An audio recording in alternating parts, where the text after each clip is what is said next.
Okay, so in Chapter 11, we looked at the dozen most flexible of the standard C++ container classes.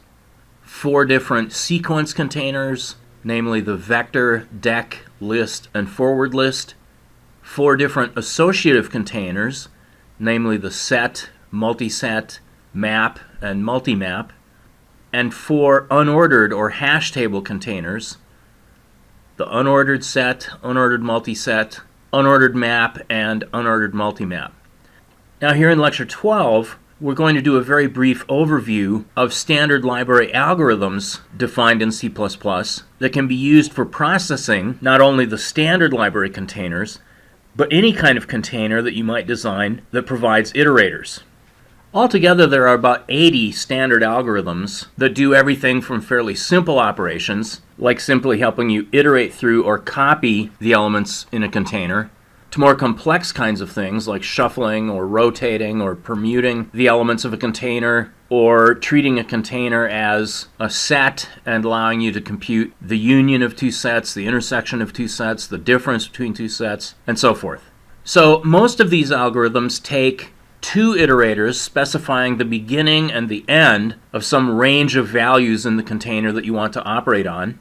Many algorithms also require some kind of function or function object that will be invoked on each element, and several also take a 3rd iterator that will be used for producing the output of the operation into some other container, or perhaps back into the same container.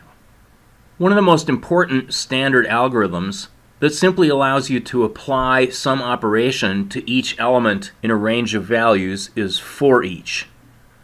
And the format of for each is, you obviously have the word for each, and then in parentheses you have 2 iterators specifying the beginning and the end of the range that you want to operate on.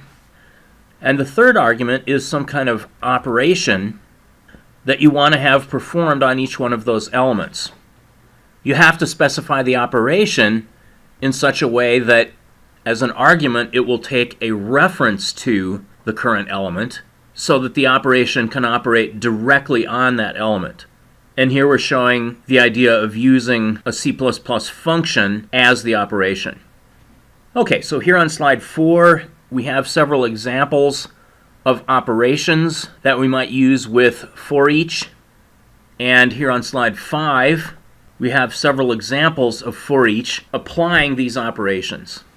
Now on slide 4, the first 3 operations are ordinary functions. We have a function named putInt that takes as its argument a reference to an integer which will be treated as constant, and all putInt will do with that integer is to display the integer to cout with a space following it. So in this case, our operation putInt uses an element of a container but does not modify that element. Our second operator is another C function. This time the name of the function is mod4. It receives a reference to an int which is, notice, not const, and therefore mod4 can directly modify the element that it receives a reference for. And what mod4 is going to do is to replace that element's value with its original value mod4. Okay, so for a given element value, we're going to replace that element value with the remainder after division of that element by 4. Similarly, add7, our third function operation, is going to add 7 to the element that it's received a reference for. So let's take a look at these first 3 operations in this example code here on slide 5. Okay, so these are enhancements to the containertest.cpp file that we used in lecture 11, and I will post this enhanced version of containertest.cpp. We have a vector of int, object named v11, sitting around, and what we're going to do is to overwrite the current contents of v11 by using assign, and we have an initialization list of values that we want to store into v11. 02468, 029407. Now, just in order to help everything fit on the screen properly, so that I don't have to keep saying v11.begin and v11.end over and over, I'm going to set up ITB as my iterator for the beginning of V11 and ITE as my iterator for the end of V11. And so now if I invoke my for each algorithm specifying the beginning and end iterators into V11 with put int as my operation to perform on each element, well, for each simply traverses through all of the elements one element at a time and passes into put int a reference to the current element, and put int simply receives that parameter and displays it to the screen. Okay, so if I jump ahead to slide 6, which shows the output here, that first blue copy of the for each simply displays the contents of V11 in order with a space between each value, and then we have another cout following that displays a new line character at the end of this output. Okay, so the first for each algorithm here simply displayed the contents of V11 onto the screen in order from beginning up to but not including end. Next we're going to take a look at for each invoking mod 4 on each element between the beginning and up to but not including end. And as we've seen, mod 4 will replace the current element with its own remainder after division by 4.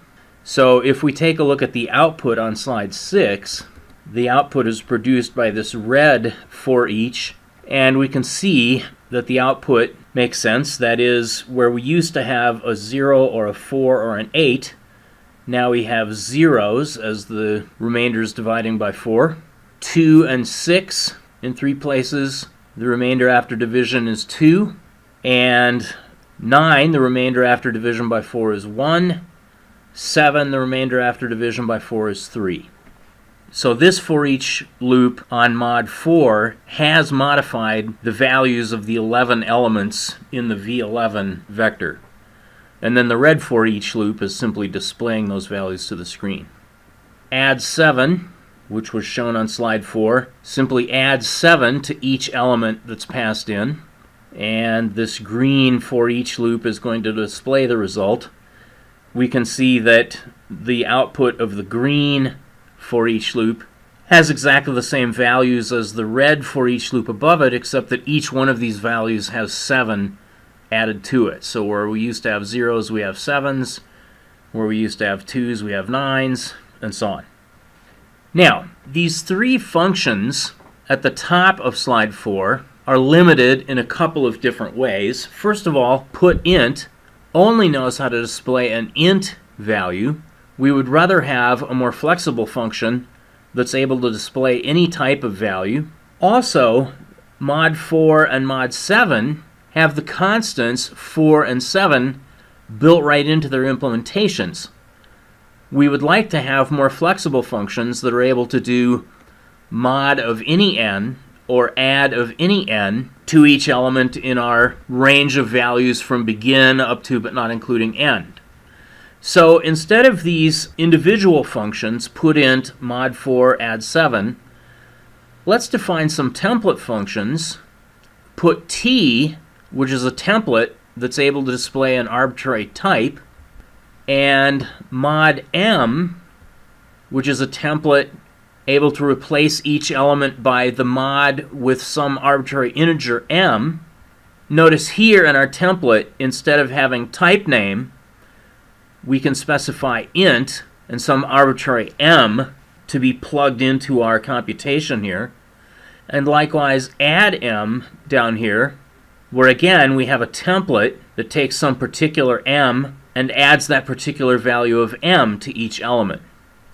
Okay, so template functions give us more flexibility than hard-coded functions, and recall that we can instantiate a function by putting, in the case of put t, a type in angle brackets, or in the case of add m or mod m, an integer value in angle brackets. And that will instantiate a particular instance of that template function with the specified type or value.